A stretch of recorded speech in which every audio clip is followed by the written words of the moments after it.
إن الحمد لله الأكرم الذي خلق الإنسان وكرم وعلمه من البيان ما لم يعلم فسبحان الذي لا يحصى امتنانه باللسان ولا بالقلم ونشهد أن لا إله إلا الله وحده لا شريك له ونشهد أن سيدنا وسندنا وحبيبنا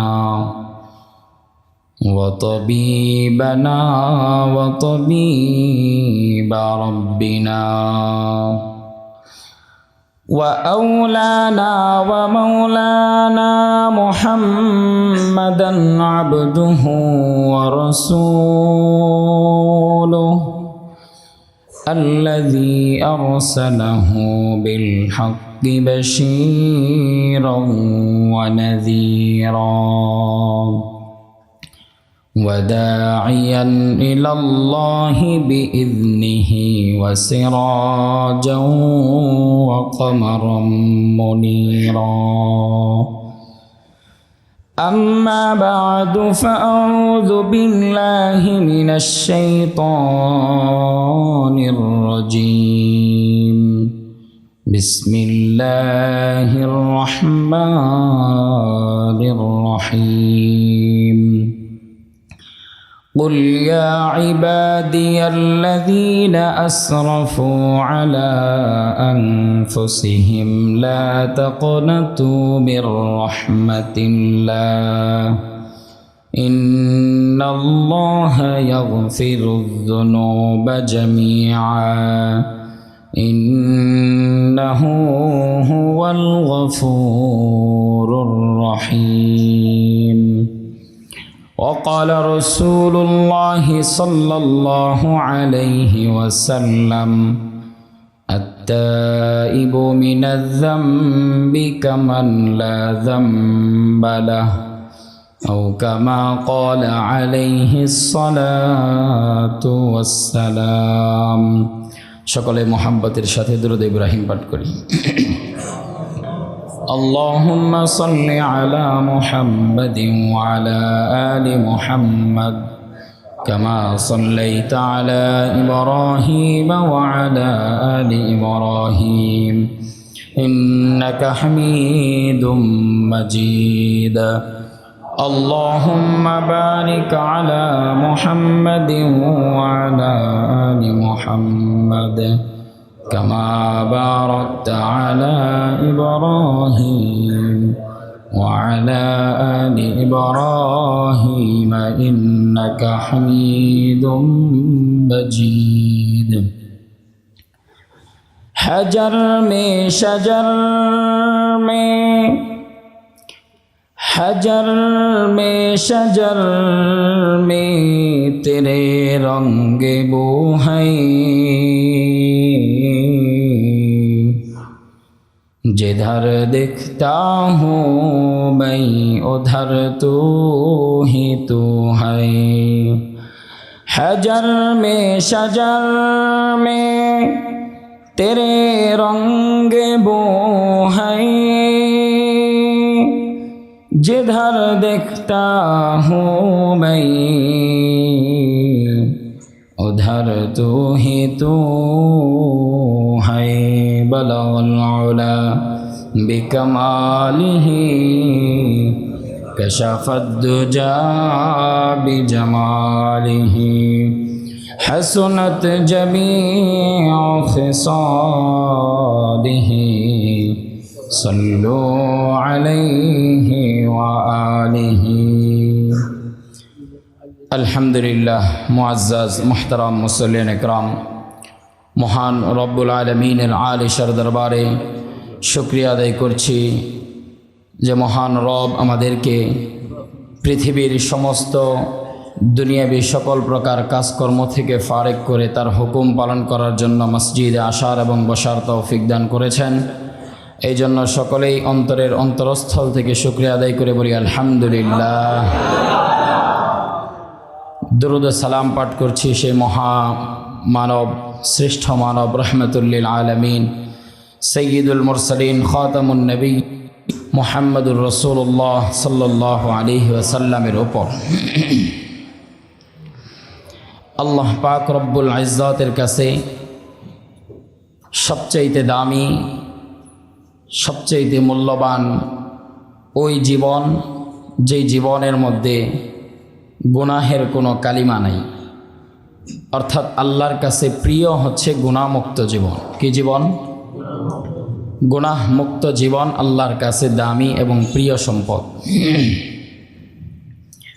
সাহাবায়ে কেরাম রাদিয়াল্লাহু তাআলা আনহুম আজমাইন রাসূলুল্লাহ সাল্লাল্লাহু আলাইহি ওয়াসাল্লামকে জিজ্ঞেস করলেন, ইয়া রাসূলুল্লাহ, এক ব্যক্তি যে নেক আমল করে অনেক পরিমাণ, সাথে সাথে গুনাহের কাজও করে, এই ব্যক্তি আল্লাহর কাছে বেশি দামি, নাকি আরেক ব্যক্তি গুনাহের ধারের কাছেও যায় না, শুধু নেক আমল করে, পরিমাণে অল্প হলেও নেক আমল করে, কিন্তু ওই ব্যক্তি কোনো গুনাহ করে না? এই দুই ব্যক্তির মধ্যে দামি, প্রিয়, মাহবুবকে আল্লাহর কাছে? বিশ্বনবী মুহাম্মদুর রাসূলুল্লাহ সাল্লাল্লাহু আলাইহি ওয়াসাল্লাম বললেন, দ্বিতীয় ব্যক্তি, যেই ব্যক্তি নেক আমল কম করলেও গুনাহের কাজ করে না, এই ব্যক্তি আল্লাহর কাছে বেশি দামি। বলেন সুবহানাল্লাহ। অতএব আমরা বুঝতে পারলাম গুনাহমুক্ত জীবন আল্লাহর কাছে অত্যন্ত দামি এবং গুনাহমুক্ত ব্যক্তি আল্লাহর কাছে সবচাইতে প্রিয় ব্যক্তি। অতএব এই হাদিসের ভিত্তিতে আমাদেরকেও গুনাহমুক্ত জীবন যাপন করার ইচ্ছা পোষণ, চিন্তা চেতনা, চিন্তা ভাবনা থাকা উচিত, ঠিক কিনা? গুনাহমুক্ত জীবন, আশরাফ আলী থানভী রহমতুল্লাহি আলাইহি বলেন, 1000 রাকাত নফল ইবাদত বন্দেগী করার চাইতে একজন বেগানা নারীর থেকে নিজের চোখকে হেফাজত করা 1000 রাকাত নফল ইবাদতের চাইতেও দামি। বলেন সুবহানাল্লাহ। 1000 রাকাত ইবাদত বন্দেগী করা সহজসাধ্য বিষয় না কঠিন? 1000 রাকাত এই ইবাদতের চাইতে আমার চোখকে বেগানা নারী থেকে ফিরানো, এটা সহজ। 1 সেকেন্ডের মধ্যে আমি আমার চোখকে সংযত করতে পারি, করলে 1000 রাকাত ইবাদত বন্দেগী করার চাইতেও বেশি দামি সওয়াব আমার আমলনামার মধ্যে লেখা হবে। যাই হোক, আমরা আলোচনার সূচনা লগ্নে এটা মাথার মধ্যে গেঁথে নেই যে গুনাহমুক্ত জীবন আল্লাহর কাছে বেশি দামি। এখন গুনাহ করলে কি লস আর কি ক্ষতি, এ সম্পর্কে আজকের আমরা জানবো কোরআন ও হাদিস থেকে। গুনাহ করলে, কবিরা গুনাহে লিপ্ত হলে, গুনাহের কাজ আমার দ্বারা সংগঠিত হলে তাহলে আমার ক্ষতি কি, এ ব্যাপারে আমরা কোরআন ও হাদিস থেকে সংক্ষিপ্ত পরিসরে আলোচনা শুনবো ইনশাআল্লাহ। সর্বপ্রথম আল্লাহ পাক রব্বুল আলামিন আমাকে আমল করার তৌফিক দান করুন। এরপরে মাইকের আওয়াজ যতদূর পর্যন্ত যাবে, যারা শুনবে সকলকে আমল করার তৌফিক দান করুন। সকলে বলি আমিন। 1 নাম্বার ক্ষতি, ব্রেনের মধ্যে অত্যন্ত ভালোভাবে বুঝে বুঝে ব্রেনের মধ্যে সেট আপ দেব, কারণ এটা আমার জীবনের পাথেয়, জীবনের পাথেয়। অর্থাৎ জীবনকে সংশোধন করতে চাইলে, জীবনকে গুনাহ থেকে সংযত রাখতে চাইলে তাহলে আমাকে জানতে হবে গুনাহ করার যে বড় বড় ক্ষতি আছে সেগুলো সম্পর্কে জানতে হবে। নাম্বার 1, 1 নাম্বার ক্ষতি, আমি যখন গুনাহ করব আল্লাহ পাক রব্বুল আলামিন আমার উপর নারাজ হয়ে যাবে। বলেন নাউযু বিল্লাহি মিন যালিক। দুনিয়ার সমস্ত মানুষ আমার পক্ষে থাকার পরে আল্লাহ যদি আমার বিপক্ষে থাকেন, কোনো লাভ আছে? আর দুনিয়ার সমস্ত শক্তি, দুনিয়ার সমস্ত মানব জাতি সব কিছু যদি আমার পক্ষে থাকে, আর আমার রব সমস্ত জিনিস যদি আমার বিপক্ষে থাকে, আমার রব যদি আমার পক্ষে থাকে, তাহলে আমার দাম আছে, ঠিক কিনা? আল্লাহ যদি আমার পক্ষে থাকে আর কোনো কিছুর প্রয়োজন নাই, আর সব কিছু যদি আমার পক্ষে থাকে, রব যদি আমার বিপক্ষে থাকে, তাহলে আমার কোনো দাম নাই। একেবারে মূল্যহীন আমি, আমার কোনো সম্পদ, আমার দাম, মূল্যায়ন দুনিয়াতেও নাই, আখেরাতেও নাই। 1 নাম্বার ক্ষতি পাইলাম, আল্লাহ আমার প্রতি নারাজ হয়ে যাবে। 2 নাম্বার ক্ষতি, গুনাহ করলে দ্বিতীয় ক্ষতি হচ্ছে রাসূলুল্লাহ সাল্লাল্লাহু আলাইহি ওয়াসাল্লাম আমার প্রতি নারাজ হয়ে যাবেন। বলেন নাউযু বিল্লাহি মিন যালিক। রাসূলুল্লাহ সাল্লাল্লাহু আলাইহি ওয়াসাল্লাম কেমন দয়ালু। হাসরের ময়দানে সমস্ত মানুষ যখন দৌড়াদৌড়ি করতে থাকবে, সমস্ত মানুষ যখন ছোটাছুটি করতে থাকবে, সবার জবান দিয়ে বের হবে ইয়া নাফসি ইয়া নাফসি, ইয়া আল্লাহ সেভ মি, আমাকে বাঁচাও। সবার জবান থেকে এটাই উচ্চারিত হবে, save me please, save me, আল্লাহ দয়া করে আমাকে বাঁচাও। ঠিক এহেন মুহূর্তে, ইন দি মেন টাইম, এই সময় বিশ্বনবী মুহাম্মদুর রাসূলুল্লাহ সাল্লাল্লাহু আলাইহি ওয়াসাল্লাম, অনলি ওয়ান পারসন, একজন ব্যক্তি, উনি শুধু বলবেন ইয়া আল্লাহ ইয়া উম্মতি ইয়া উম্মতি। শুধুমাত্র একজন ব্যক্তি বলতে থাকবে ইয়া আল্লাহ save my Umma, save my উম্মা, আমার উম্মতকে বাঁচাও। বলেন সুবহানাল্লাহ। অনলি ওয়ান পারসন, একজন ব্যক্তি শুধুমাত্র। হাসরের ময়দান পুরোটা প্রকম্পিত হবে ইয়া নাফসি আওয়াজে, আর একজন ব্যক্তির আওয়াজ, মুখ দ্বারা একটা শব্দই বের হবে ইয়া আল্লাহ ইয়া উম্মতি ইয়া উম্মতি, ইয়া আল্লাহ প্লিজ সেভ মাই উম্মা। সবাই বলতেছে সেভ মি, আর আমাদের নবী, আপনার নবী, আমার নবী, বিশ্বনবী মুহাম্মদুর রাসূলুল্লাহ বলতেছেন please Allah save my Umma, save my উম্মা, আমার উম্মতকে বাঁচান। সেই নবী আমার প্রতি নারাজ হয়ে যাবেন। প্রতি সপ্তাহে বান্দার আমল সম্পর্কে রসুলকে অবহিত করা হয়, রসুলকে জানানো হয়। নাম ধরে ধরে পানিশাইল এলাকার আব্দুর রহমানের ছেলে আব্দুল্লাহ এই নেক আমল করেছে, এই বদ আমল করেছে। রসুলের কাছে যখন এই সংবাদ পৌঁছানো হয়, নবীজি সাল্লাল্লাহু আলাইহি ওয়াসাল্লাম যদি নেক আমলের কথা পৌঁছায় তখন খুশি হন যে না, আমার উম্মত আমার কষ্ট যেই দিনের জন্য সেই দিনের উপর আছে, সেই দিনের উপর আমল করছে।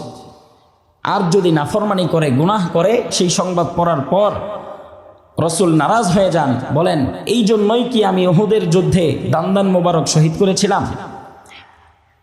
এই জন্যই কি আমি তায়েববাসীদের কাছে মার খেয়েছিলাম? রসুল তখন কষ্ট পান, তার উপর নারাজ হয়ে যান। এটা 2 নাম্বার ক্ষতি।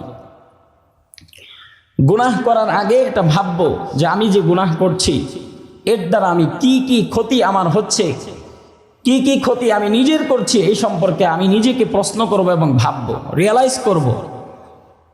তাহলে এমনও হতে পারে যে আমার ভিতরে অনুশোচনা আসবে, অনুতপ্ততা আসবে, আমি গুনাহ থেকে বাঁচতে পারি। ঠিক কিনা?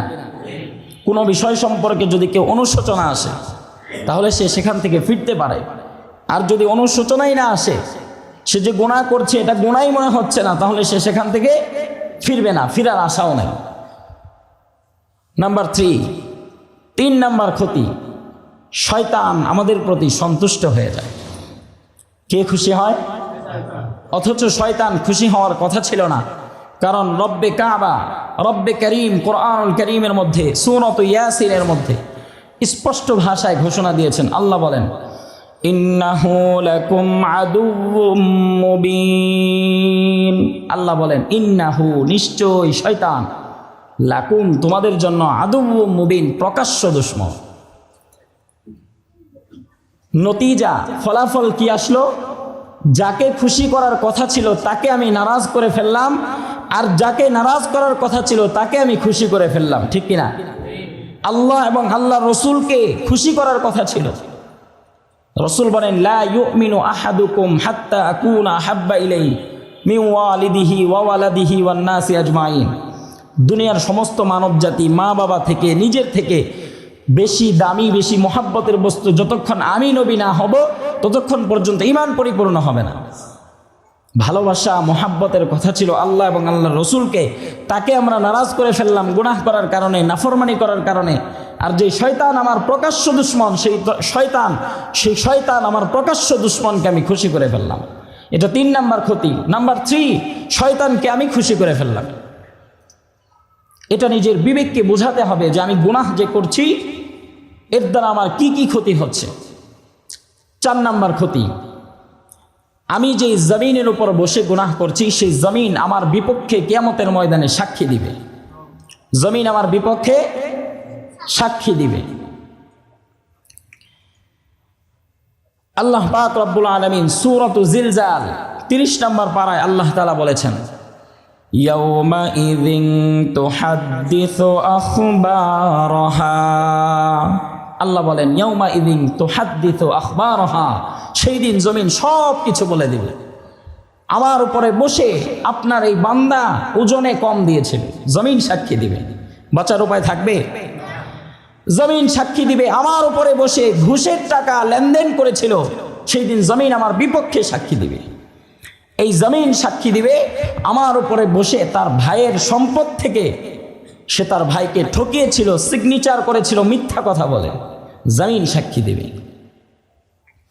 এই জমিন সাক্ষী দিবে, আল্লাহ আপনার এই বান্দা রাতের অন্ধকারে আমার উপরে বসে দুনিয়ার কেউ দেখে নাই এমন মুহূর্তে অন্ধকারে গুনাহের কাজে লিপ্ত ছিল, খারাপ খারাপ মন্দ ভিডিও সে দেখেছিল, সে মনে করেছে দুনিয়ার কেউ জানে না, কিন্তু আমি জমিন আজকে সাক্ষী দিচ্ছি আমার উপরে বসে আপনার এই বান্দায় গুনাহটা করেছিল। এটা হচ্ছে 4 নাম্বার ক্ষতি, জমিন আমার বিপক্ষে সাক্ষ্য প্রদান করবে। নাম্বার 5 নাম্বার ক্ষতি, আমার শরীরের অঙ্গ প্রত্যঙ্গ যা আছে এগুলো আমার বিপক্ষে সাক্ষ্য প্রদান করবে। অঙ্গ প্রত্যঙ্গ, আমার হাত, আমার পা, আমার জবান, আমার চোখ, সব কিছু আমার বিপক্ষে সাক্ষ্য প্রদান করবে, পক্ষে না বিপক্ষে। আল্লাহ তাআলা এ ব্যাপারেও সূরাত ইয়াসিনের মধ্যে আল্লাহ তাআলা স্পষ্ট ভাষায় বান্দাদেরকে জানিয়ে দিচ্ছেন, তুমি যে শক্তির বলে, যে হাতের বলে, যে জবানের বলে আজকে গুনাহ করছো, এই জবান আর এই শক্তি, এই ক্ষমতা, এই সব কিছু তোমার বিপক্ষে সাক্ষ্য প্রদান করবে। আল্লাহ বলেন, আল-ইয়াওমা নাখতিমু আলা আফওয়াহিহিম, আল্লাহ বলেন নাখতিমু, আজকে মোহর মেরে দিব, আলা আফওয়াহিহিম, তোমাদের জবানের উপর। তাতে কি হবে? ওয়া তুকাল্লিমুনা আইদিহিম, তখন তোমাদের হাতগুলো কথা বলবে, জবান বন্ধ। সেই দিনও মিথ্যা কথা বলার জন্য প্রচেষ্টা চালাবে, কিন্তু জবানকে আল্লাহ তাআলা বন্ধ করে দিবে, মোহর মেরে দেওয়া হবে, সিল মোহর মেরে দেওয়া হবে। দোকান থেকে আমরা পানীয় দ্রব্য যে কিনি, বোতলের মুখ আটকানো থাকে না, এইভাবে মোহর মেরে দেওয়া হবে, চাইলেও মিথ্যা কথা বলতে পারবে না। দুনিয়াতে মিথ্যা সাক্ষী দিত আদালতে, কিন্তু আল্লাহ এই জবানকে বন্ধ করে দিবে, তখন হাত কথা বলবে। এটা কি আমার কথা না আল্লাহর কথা? আল্লাহ বলেন ওয়া তুকাল্লিমুনা আইদিহিম, তোমাদের হাত সমূহ কথা বলবে, ওয়া তাশহাদু আরজুলিহিম, তোমাদের পা সমূহ কথা বলবে। এ পা দিয়ে হেঁটে হেঁটে পায়ের উপর বল প্রয়োগ করে তুমি গুনাহের জন্য সামনের দিকে অগ্রসর হয়েছিলে, অসহায় দরিদ্র মানুষের গায়ে আঘাত করেছিলে, এই পা সাক্ষী দিবে। গুনাহ করার জন্য, তুমি নর্তকীর সাথে রাত্র যাপন করার জন্য, জেনা ব্যভিচার করার জন্য এই পায়ের দ্বারা হেঁটে হেঁটে সামনে অগ্রসর হয়েছিলে, এই পা তোমার বিপক্ষে সেই দিন সাক্ষ্য প্রদান করবে আল্লাহর দরবারে। বিমা কানু ইয়াকসিবুন, যা করবা সব কিছু আল্লাহর দরবারে সাক্ষ্য প্রদান করবে। শুধু কি তাই এই হাত আর পার মধ্যে সীমাবদ্ধ না? আল্লাহ পাক রব্বুল আলামিন সূরাত হামিম সিজদা 20 নম্বর আয়াতের মধ্যে আল্লাহ বলেন, হাত্তা ইযা মা জাউহা শাহিদা আলাইহিম সামউহুম ওয়া আবসারুহুম, সামউহুম, তোমাদের কর্ণ কান সেই দিন তোমার বিপক্ষে সাক্ষী দিবে। রাতের বেলা গান বাদ্য শুনতা, মজা লাগতো, তৃপ্তি পাইতা, ডিজে গান না শুনলে ঘুম আসতো না, শান্তি পাইতা না। এমনও রাত্রি যাপন হয়ে যায়, সারা রাত হেডফোন কানের মধ্যে লাগানো, সকাল হয়ে যায় দেখে গান বাজতেই আছে। হয় কি হয় না?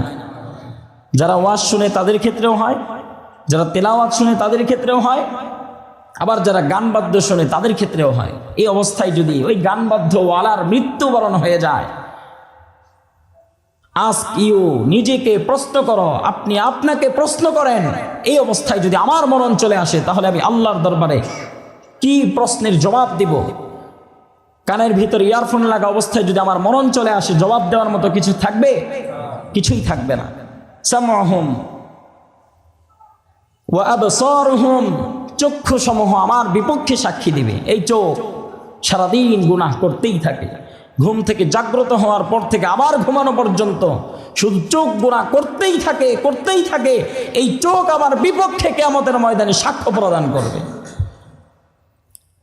ওয়া জুলুদুহুম, শুধু চোখ, হাত, পা এটার মধ্যে সীমাবদ্ধ নয়, শরীরের পুরো অঙ্গ প্রত্যঙ্গের স্কিন, চামড়া আমার বিপক্ষে সাক্ষ্য প্রদান করবে।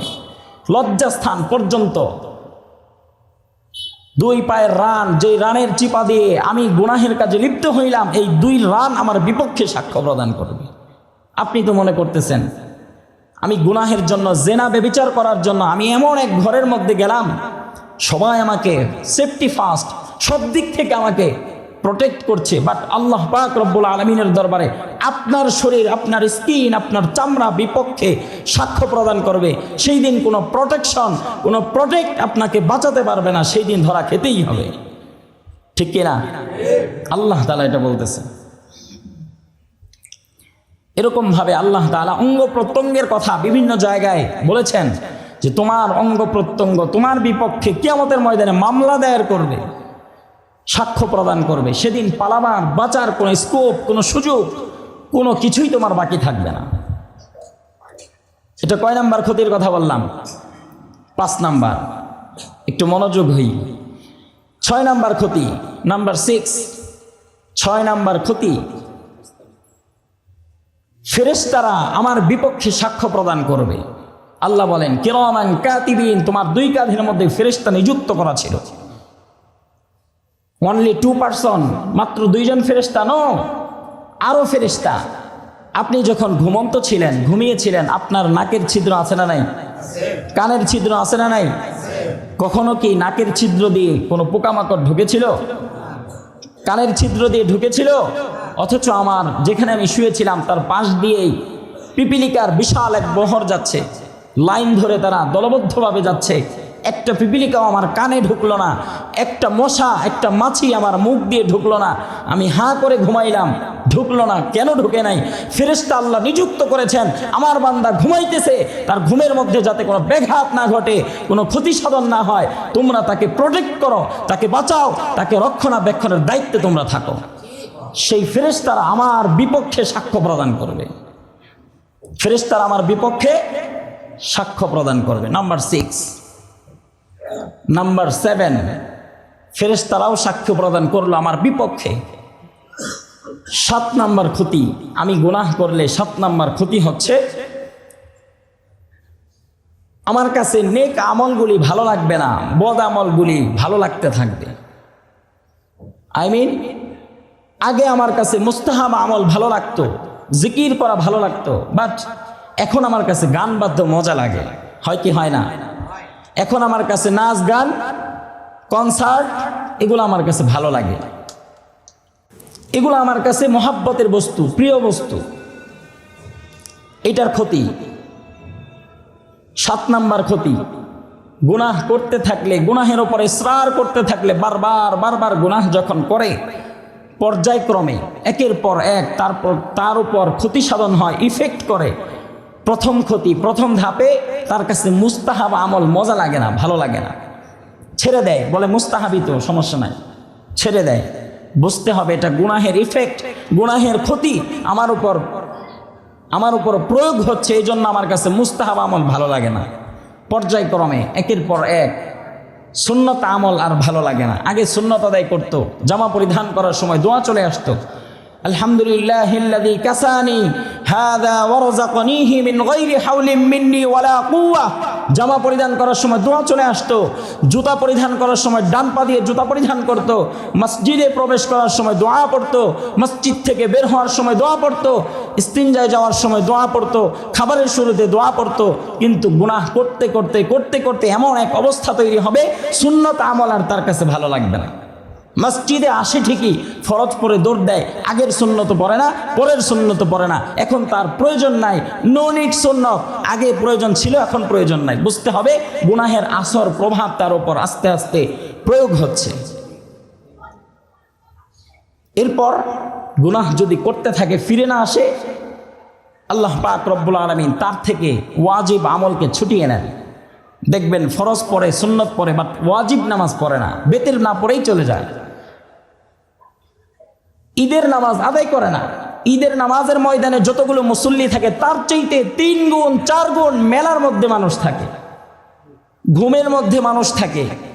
ঈদগাহের ময়দানে যে মেলা জমে এইখানে মানুষ বেশি থাকে, অথচ তার উপর ওয়াজিব ছিল ঈদুল আজহা, ঈদুল ফিতরের নামাজ। সে একজন মুসলমান, বছরে 2টা ঈদের নামাজ সেটাও সে পড়ছে না। বুঝতে হবে তার অন্তর থেকে আল্লাহ ওয়াজিবের মোহাব্বত, ওয়াজিবের যে টান এটা ছুটিয়ে নিয়েছেন। ওয়াজিব ছুটে যাচ্ছে, পর্যায়ক্রমে তার থেকে ফরজও ছুটে যাবে। আগে সে 5 ওয়াক্ত নামাজ পড়তো, জিকির করত, তাসবিহ তাহলিল করত, এখন সে ফরজ নামাজ পড়ে না। কোথা দিয়ে সময় পার হয়ে যাচ্ছে, সময় বিগত হয়ে যাচ্ছে, তার কোনো খবরও নাই। ফরজ তার থেকে বিদায় নিবে। প্রথমে বিদায় নিয়েছে মুস্তাহাব, তারপরে সুন্নত, তারপরে ওয়াজিব, এখন ফরজও বিদায় নিয়ে চলে গেছে। সপ্তাহের পর সপ্তাহ চলে যায়। সে আল্লাহকে ভুলে যাওয়ার কারণে আল্লাহ তার নিজেকে ভুলিয়ে দিবে। সে নিজেকে ভুলে যাবে, আমি আমাকে ভুলে যাব। আমাকে যে জুমার দিন জুমা পড়তে হবে এটার খবর নাই, এটার তার কোনো খবরই নাই। আজকে জুমার দিন আজান হয়েছে, জুমার নামাজ আদায় করতে হবে, সাপ্তাহিক একটা ফরজ ইবাদত, এটা তার সেন্সের মধ্যে নাই। সময় পার হয়ে গেছে, জুমার নামাজ আদায় করে নাই, এমন মুসলমান আছে না নাই? ফরজের মোহাব্বত টান আল্লাহ তাআলা তার ভিতর থেকে সরিয়ে দিবেন। এক পর্যায়ে এমন দেখা যাবে তার মৃত্যু শয্যায় শায়িত হয়ে যাবে, মালাকুল মাউত আজরাইল তার নিকটবর্তী হয়ে যাবে, ঈমান হারা হয়ে সে দুনিয়া ত্যাগ করবে। বলেন নাউজুবিল্লাহ। এটা গুনাহের প্রভাব। 7 নম্বর প্রভাবের কথা বলছিলাম। পর্যায়ক্রমে মুস্তাহাব আমলের মোহাব্বত ছুটে যাবে, সুন্নত আমল, ওয়াজিব আমল, ফরজ আমল, সর্বশেষ ফলাফল নতিজা এটা হবে তার মৃত্যু হবে, ঈমান হারা হয়ে সে মৃত্যুবরণ করবে। এই সম্পর্কে একটা ঘটনা। ফাতুহাতে মাক্কি কিতাবের লেখক এই যে কথাটা বললাম মুস্তাহাব আমল ছুটে যাবে, এটা ফাতুহাতে মাক্কি কিতাবের লেখক উনি ওনার কিতাবের মধ্যে এনেছেন এই কথাটা। হুসাইন আহমদ মাদানী রহমতুল্লাহি আলাইহি দর্স দেওয়ার সময়, সবক প্রদান করার সময় বারবার একটা ঘটনা বলতেন যে আমি মদিনার এক মসজিদের মুয়াজ্জিনকে দেখতে পেলাম। মদিনার মসজিদ কেমন মসজিদ? যেই মসজিদে 1 রাকাত নামাজ আদায় করলে 50,000 রাকাতের সওয়াব প্রদান করা হয়। বলেন সুবহানাল্লাহ। মুন্সিবাড়ি মসজিদে 1 রাকাতের 1 সওয়াব, আর মদিনা মসজিদে 1 রাকাতে 50,000 রাকাতের সওয়াব আল্লাহ আমার আমল নামায় দান করবেন। এই মসজিদের মুয়াজ্জিন কত দামি,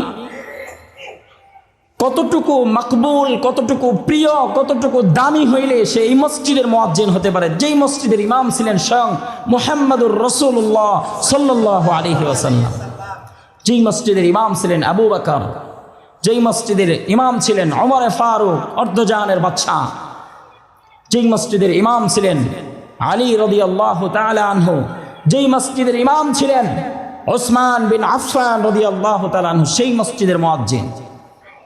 উনি মসজিদের মুয়াজ্জিন ছিলেন, তার ভাই সেও মুয়াজ্জিন। আজান দেওয়ার পরেই সে দোয়া করে, আল্লাহ আপনি আমাকে খাতিমা বিল খায়র নসিব ফরমান, অর্থাৎ মৃত্যুর সময় কালিমা নসিব ফরমান। হুসাইন আহমদ মাদানী রহমতুল্লাহ আলাইহি বলেন, আমি ওনাকে জিজ্ঞেস করলাম, ভাই আপনি 5 ওয়াক্ত আজানের পরে এই দোয়াটা কেন করেন, আর কোনো দোয়া করেন না, শুধু এই দোয়াই করেন? তখন বলছে, ভাই হযরত আমার ভাই এই মসজিদের মুয়াজ্জিন ছিল দীর্ঘকাল, জীবনের লম্বা একটু সময় মুয়াজ্জিন ছিল, কিন্তু এই ব্যক্তি আমার ভাই মৃত্যুর সময় লোকদেরকে বলে যে একটি কোরআন নিয়ে আসো। সবাই মনে করেছে মদিনার মসজিদের মুয়াজ্জিন আল্লাহওয়ালা ব্যক্তি, মনে হয় কোরআনকে বুকে নিবে, চুমো খাবে, কিন্তু না, তার বিপরীত কাজ হলো। কোরআন হাতে নিয়ে এসে বললে, কোরআনে যা আছে আমি কিছুই মানি না, কোরআনকে নিক্ষেপ করে ছুঁড়ে ফেলে দিল। ঈমান হারা হয়ে সে মৃত্যুবরণ করল। স্বপ্নযোগে তার ভাই রাসূলুল্লাহ সাল্লাল্লাহু আলাইহি ওয়াসাল্লামের সাথে সাক্ষাৎ, বললেন, ইয়া রাসূলুল্লাহ আমার ভাইয়ের এই অবস্থা, এই হালত কেন হলো? রাসূল বলতেছেন, তোমার ভাই মদিনার মসজিদে মুয়াজ্জিন ছিল বটে, কিন্তু সে তার নজরের হেফাজত করে নাই। পৃথিবীর বিভিন্ন প্রান্ত থেকে সুন্দরী রমণীরা আসতো, সে তার নজরের হেফাজত করে নাই, এই জন্য মৃত্যুবরণ করার সময় ঈমান তার কপালে নসিব হয় নাই।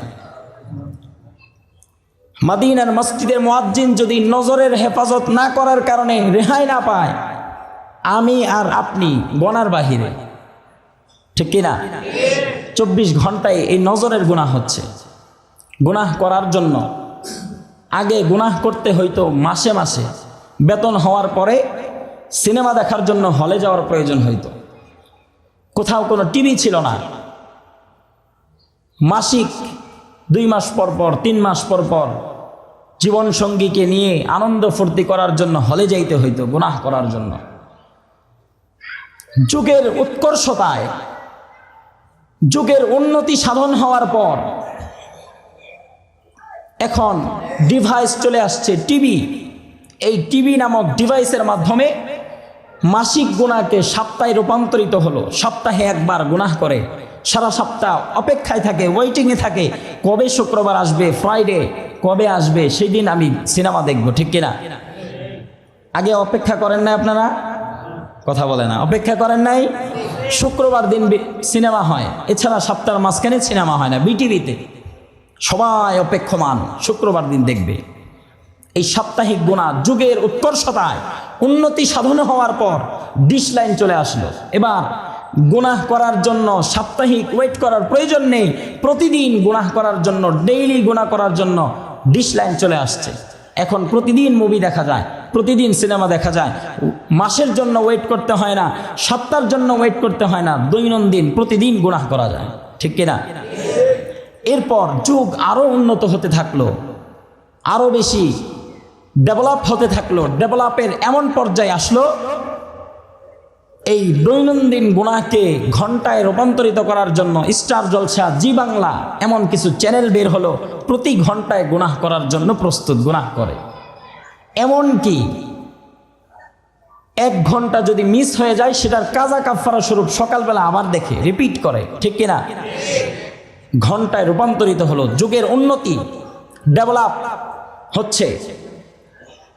এরপরে পর্যায়ক্রমে ঘন্টার গুনাহকে মিনিটে রূপান্তরিত করার জন্য screen touch mobile, Android set, flagship phone এগুলো চলে আসলো। এখন মোবাইল পকেটে থাকে, অল টাইম স্ক্রল করছে তো করছে, তার দুনিয়ার কোনো খবর নাই। আগে বাসে 2 জন মানুষ পাশাপাশি বসলে জিজ্ঞেস করতো, ভাই আপনি কোথা থেকে আসছেন, আপনার দেশের বাড়ি কোথায়? বলতো আমার বাড়ি রংপুর। আপনার বাড়ি কোথায়? বলতো আমার বাড়ি নোয়াখালী। এখন যার যার দেশের সম্পর্কে কিছু আলোচনা হইতো, কিভাবে আসলো, তার দেশে কি কি বৈশিষ্ট্য, কি কি জিনিস পাওয়া যায়, কি কি জিনিসের জন্য বিখ্যাত, এই সমস্ত বিষয় নিয়ে আলোচনা হতো। বাট এখন পাশের ফ্ল্যাটে যদি মানুষ মরেও যায়, বলতেও পারে না, ঠিক কিনা? পাশের সিটে বসে লম্বা জার্নি, 12 ঘন্টা জার্নি করে, কিন্তু জিজ্ঞেস পর্যন্ত করে না, ভাই আপনি কোথায় থাকেন, আপনার নাম কি, ঠিক কিনা? উনি ব্যস্ত, বিজি লাইফ যাপন করছেন, মোবাইল চালাচ্ছেন, স্ক্রল করছে, চার্জ শেষ হবে, সো হোয়াট, চার্জ শেষ হয়েছে, তাতে কি? এখন তার ব্যাগের মধ্যে পাওয়ার ব্যাংক আছে, এটা দিয়ে আবার চার্জ করে আবার সে গুনাহ করছে, প্রতি মিনিটে মিনিটে গুনাহ করছে।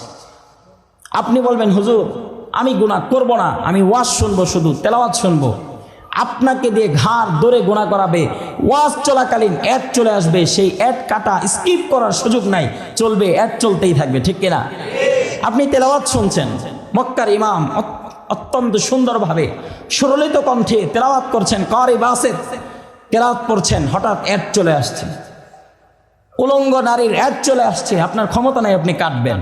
এই সিস্টেম এমন করা, উন্নতি এমন হয়েছে, স্কিপ করতে হলে আপনাকে ওয়েট করতে হবে, কয়েক সেকেন্ড ওয়েট করার পর স্কিপ লেখা আসবে, স্কিপ করতে পারবেন তখন, এর আগে আপনি পারবেন না, ঠিক কিনা? গুনাহ করার জন্য নজরের হেফাজত আমরা করব কিভাবে? এই চোখের গুনাহ করার জন্য অনেক ডিভাইস, অনেক রকমের জিনিস, আসবাবপত্র। এখন আর ঘরে টিভি নাই, হাত তুলতে বললে আগে মানুষ লজ্জা পেত যে আমার ঘরে টিভি আছে। এখন যদি বলা হয় 100-র মধ্যে 4-5 জন পাওয়া যেতে পারে টিভি আছে, যারা হাত তুলবে টিভি আছে, বাকিগুলা তারা বলবে এটা এখনো পর্যন্ত 100 বছর পিছনে পড়ে আছে, কিসের টিভি লাগে নাকি? এখন তো বড় বড় দামি দামি মোবাইল ফোন আছে, 2 লক্ষ টাকার মোবাইল ফোন, 1.5 লক্ষ টাকার মোবাইল ফোন। এই মোবাইল ফোন দিয়ে এইচডি ক্যামেরায় সব কিছু দেখা যায়। সে এখনো আপডেটেড হতে পারে নাই, এখনো পর্যন্ত সে আনএডুকেটেড পারসন, সে একজন গ্রাম্য ব্যক্তির মতো এখনো টিভি চ্যানেল দেখে, ডিশ লাইন দেখে, এটা মনে করবে। গুনাহ আমাকে কোথায় নিয়ে যাচ্ছে? এই গুনাহের কারণে আমার মুস্তাহাব, সুন্নত, ফরজ সমস্ত আমল চলে গেল, মৃত্যুর সময় ঈমান হারা হয়ে আমি মৃত্যুবরণ করতে পারি। এই হলো 8 নাম্বার ক্ষতি। 9 নাম্বার ক্ষতি, 9 নাম্বার ক্ষতি হচ্ছে আল্লাহ তাআলা এমন রোগে আক্রান্ত করবে তাকে, ওই যে গুনাহগার, এমন একটা রোগ দিবে যে রোগের কোনো চিকিৎসা দেশেও নাই বিদেশেও নাই। আছে না নাই? করোনা নামক ভাইরাস। কেমন ভাইরাস? অনুবীক্ষণ যন্ত্র দ্বারা দেখতে হয় এমন সূক্ষ্ম ভাইরাস। এই ভাইরাস এসে লক্ষ লক্ষ মানুষের প্রাণ নিয়ে গেছে। এমন রোগ আল্লাহ তাআলা আমাকে দিবে, দুনিয়ার সমস্ত ডাক্তার বলবে I have surrender for you, আপনার সামনে আমি স্যালেন্ডার করছি, আমার পক্ষে সম্ভব না, আপনি বহির্বিশ্বে চলে যান। বহির্বিশ্বে যাওয়ার পরেও বলবে যা মনে চায় তা খাওয়ান, তার বাঁচার আর কোনো আশাও নাই, ভরসাও নাই। এমন রোগ আল্লাহ তাআলা দিবেন আমার গুনাহের কারণে। 10 নাম্বার ক্ষতি, সংসারের মধ্যে অশান্তি লেগেই থাকবে। টাকার পাহাড়, কোটি কোটি টাকা, ল্যান্ড ক্রুজার গাড়ি নিয়ে এসে ঘুরে, বাট সংসারের মধ্যে শান্তি নাই। স্ত্রী মোবাইল ফোনে প্রেম আলাপে লিপ্ত, সারা রাত সে তার প্রেমাস্পদের সাথে কথোপকথন করছে, সেও তার প্রেমাস্পদের সাথে কথা বলছে, দুইজন দুই দিকে, সন্তান কথা শুনে না, স্ত্রী কথা শুনে না, ঘরের মধ্যে কোনো শান্তির লেশমাত্রাও নাই। গুনাহ করার কারণে এইটা আল্লাহ তাআলা তার সংসারের মধ্যে ব্যক্তিগত জীবন, সাংসারিক জীবন, পারিবারিক জীবন, রাষ্ট্রীয় জীবন, কোনো জায়গায় আল্লাহ তাআলা শান্তির ছিটা ফোটাও বাকি রাখবেন না, সব জায়গায় শুধু অশান্তি। আমাদের কাছে আসে, হুজুর তাবিজ দেন কেন, হুজুর পানি পড়া দেন কেন? আমার সন্তান তো কথা শোনে না, আমার সন্তান কথা শোনে না। এই যে আপনার সম্পর্কে সমাধান কোরআন দিচ্ছে, হাদিস দিচ্ছে, আপনি আপনার রবের কথা শোনেন নাই, এই জন্য আপনি এই চিন্তা ভুলে যান, আপনার স্ত্রী আপনার কথা শুনবে, আপনার সন্তান আপনার কথা শুনবে, ভুলে যান। এই কথা চিন্তা করাও আপনার জন্য বোকামি ছাড়া আর কিছুই নয়। 10 নাম্বার ক্ষতি, অশান্তি, চতুর্দিকে শুধু অশান্তি। শান্তির লেশ মাত্রা ছিটে ফোটাও আমার মধ্যে নাই, শুধু অশান্তি আর অশান্তি। 11 নাম্বার ক্ষতি, গুনাহ করলে, এই গুনাহ যদি আমি নিয়মিত করি, একটা গুনাহ হচ্ছে মাঝে মাঝে করে আবার তওবা করে, আরেকটা হচ্ছে নিয়মিত গুনাহ করছে, নিয়মিত হস্তমৈথুনের গুনাহ করছে, নিয়মিত আল্লাহ নারাজ হন এমন গুনাহ করছে, নিয়মিত কন্টিনিউয়াসলি সে করে যাচ্ছে। এই গুনাহ করার দ্বারা এমন অবস্থা হবে, এই গুনাহ আপনাকে একদিন না একদিন অপদস্থ, লাঞ্ছিত, অপমানিত করেই ছাড়বে। এটা গুনাহের ক্ষতি।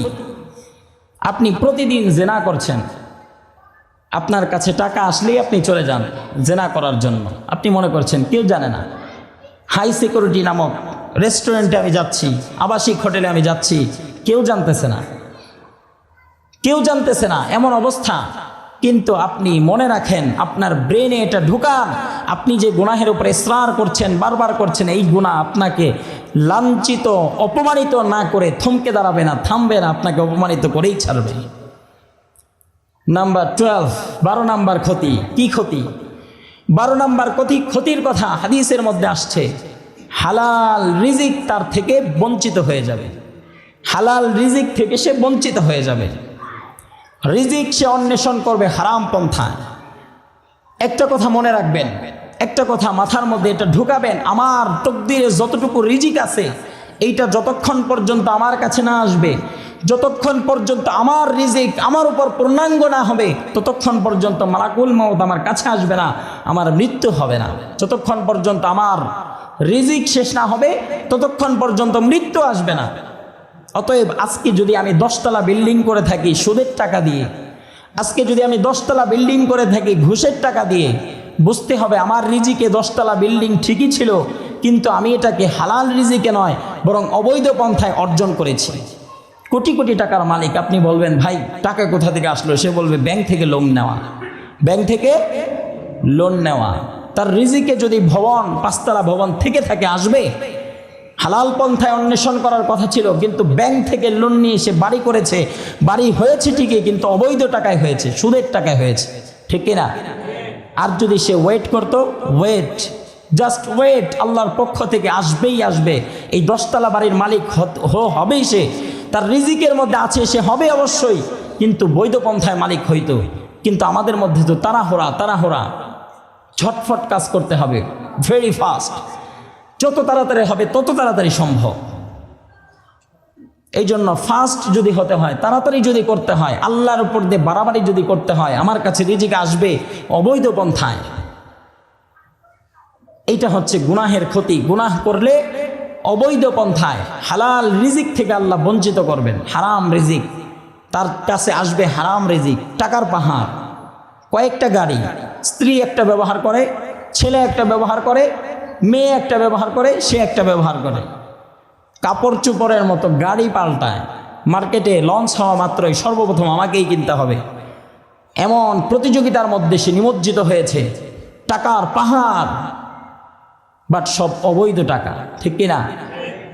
বৈধ পন্থায় টাকা কামাই করতে পারবো আমি 10,000, আর অবৈধ পন্থায় আমি কামাই করেছি 10 লাখ। এই টাকা আমাকে অপমানিত করবে, জিল্লতের মধ্যে পৌঁছাবে, এই টাকা আমাকে জাহান্নাম পর্যন্ত নিয়ে যাবে। রাষ্ট্রের টাকা পাচার করে, রাষ্ট্রের টাকা মেরে দিয়ে আমি বেগম পাড়ায় বাড়ি বানাতে পারবো, বাট এটা অবৈধ পন্থায় হবে। এই টাকা আমাকে কখনো সুখ শান্তি দিতে পারবে না। বাড়িওয়ালা, 10 তলা বাড়ির মালিক, আপনি তাকে জিজ্ঞেস করেন ভাই আপনি কেমন আছেন, কেমন লাইফ লিড করছেন, কেমন জীবনযাপন করছেন, তাকে প্রশ্ন করেন, দেখবেন সে বলবে আপনারা হোটেল থেকে যে 5 টাকা দামের রুটি কিনে খান, এই রুটিকে 3 ভাগ করলে যেমন পাতলা হয় এমন পাতলা রুটি সে খাচ্ছে 3 বেলা, সকালেও পাতলা রুটি, রাতেও পাতলা রুটি, 1 কাপ মেপে ভাত খাচ্ছে। কারণ ডায়াবেটিসের রোগী, এজন্য সে শান্তি মতো খেতে পারছে না। আর আপনি যে ব্যক্তি হালাল টাকা ইনকাম করে তাকে জিজ্ঞেস করেন, ওই যে হারাম টাকা ইনকাম করে সে খাবারও পাচ্ছে না, তার বাড়ির ড্রাইভার, তার বাড়ির দারোয়ান পর্যন্ত সবাই পেট পরে গরুর গোশত খাচ্ছে, আর সে খাচ্ছে ভেজিটেবল, মানে মূলা খাচ্ছে। কি খাচ্ছে? মূলা। ইংলিশে ভেজিটেবল বললে তো মনে হয় না জানি কি, কিন্তু বাংলায় এটাকে যদি ট্রান্সলেট করা হয় তাহলে সবজি, মূলা, পেঁপে, এই সমস্ত সবজিগুলো সে খাচ্ছে। তার কপালে গরুর গোশত, খাসির গোশত নাই, কিন্তু তার বাড়ির দারোয়ান পেট ভরে খাচ্ছে, নাক টেনে ঘুমাচ্ছে, ঠিক কিনা? আর এই ব্যক্তি দামি দামি ট্যাবলেট প্রয়োগ করছে, বাট ঘুম আসছে না, ঘুম তার মাথা থেকে উঠে গেছে, অনেক চেষ্টা করছে, ঘুম আসছে না, শান্তি নাই, ঘুম নাই, আরাম নাই। আল্লাহ তাআলা সব উঠিয়ে নিয়েছেন অবৈধ টাকা ইনকাম করার কারণে, অবৈধ টাকা লেনদেন করার কারণে। এসি আছে রুমে কিন্তু শান্তি নাই, ঘুম নাই, আরেকজনের ঘরে ফ্যানও নাই, পাখা দিয়ে বাতাস করে এমন ঘুমাইতেছে, আপনি অবাক হয়ে যাবেন। রাস্তাঘাটে দেখা যায় ইটের গাড়ির উপরেও মানুষ ঘুমাইতেছে। এটা কি সম্ভব? ঘুমাইতেছে। আর আমি আর আপনি খাটের মধ্যে শুয়েও ঘুম আসে না, ভয় লাগে। আর সে ইটের গাড়ি, চলন্ত গাড়ি স্পিডে চলছে, সেই গাড়ির উপর, বালুর ট্রাকের উপর সে ঘুমাইতেছে, দিব্যি ঘুমাচ্ছে। তাকে খেতে দেন, বড় একটা বল দিয়ে খাবার দিতে হবে।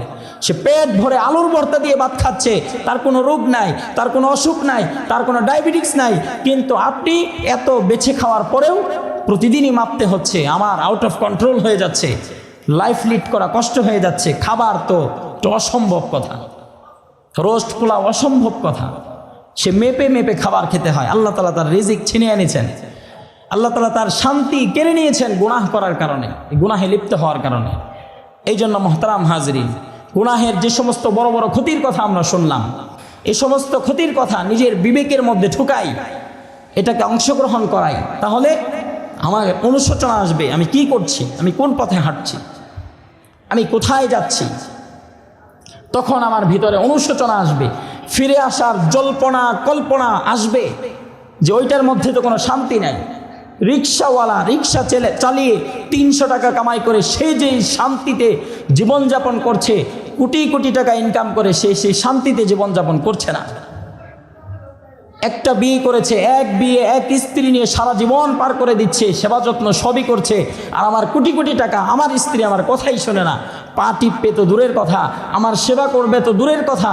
আর আপনি যে দেখেন ওই সহজ সরল যে ব্যক্তি পরিশ্রম করে খাচ্ছে, তার স্ত্রী খাবার নিয়ে বসে আছে, খাবার যে খাবে আপনি ছাড়া তুমি বলবে, সেই সাহস পর্যন্ত তার আজও পর্যন্ত হয় নাই। আর আপনার স্ত্রী আপনার নাম ধরে ডাকে, আপনি তো বলেই না, নাম ধরে ডাকে, আর আপনি এটাকে স্টাইলিশ মনে করেন, আপনি এটাকে যুগোপযোগী এটা মনে করেন, অথচ আপনাকে সে নাম ধরে ডাকছে। এটার একটা ঘটনা আছে, ছোট্ট ঘটনা। স্ত্রী স্বামীকে নাম ধরে ডাকে, সন্তান হওয়ার পর ছোট ছোট বাচ্চা সে যা শুনে তাই তো বলে নাকি। এখন স্ত্রী স্বামীকে নাম ধরে ডাকে, স্বামী স্ত্রীকে নাম ধরে ডাকে, এখন সন্তানও নাম ধরে ডাকে। হাই সোসাইটিতে যখন বেড়াতে যায় তখন নাম ধরে ধরে ডাকে। মার নাম, কথার কথা ববি আক্তার, সে ববি বলে ডাকে, আম্মুও বলে না, মাও বলে না, মমও বলে না, ডাকে ববি। ওই যে স্বামী স্ত্রীকে ডাকে, সন্তানও তাই ডাকে। এবার কি করা যায়? দুইজনে মিলে রাতের বেলা আলোচনা করতেছে। কি একটা দুঃখ, সন্তান মাকে মা বলে ডাকবে, ডাকে না। মা ডাকটা আজও পর্যন্ত শুনতে পাইলাম না, বাবা ডাক আজও পর্যন্ত শুনতে পাইলাম না। বলে কি করা যায়? এখন দুইজনে মিলে সমাধান বের করেছে। ঠিক আছে, আজকে থেকে স্ত্রীকে বলতেছে আমি তোমাকে আম্মু বলবো, আর স্ত্রীকে বলতেছে তুমি আমাকে আব্বু বলবা, তাহলে আমাদের সন্তান আম্মু আর আব্বু বলা শিখবে। এমন অবস্থা তৈরি হবে। এই জন্য মোহতারাম হাজরিন, আজকের আলোচনার দ্বারা এটাই আমরা বোঝার চেষ্টা করি যে গুনাহ করলে যে এই বড় বড় ক্ষতি আল্লাহ তাআলা আমার দ্বারা সাধন করবেন, আমার উপর প্রয়োগ করবেন। অতএব গুনাহ থেকে নিজেকে বাঁচাতে হবে, বাঁচতে হবে। আল্লাহ পাক রব্বুল আলামিন আমাদের সবাইকে বাঁচার তৌফিক দান করুন। সকলে বলে আমিন। ওয়া আখিরু দাওয়ানা আলহামদুলিল্লাহি রাব্বিল আলামিন।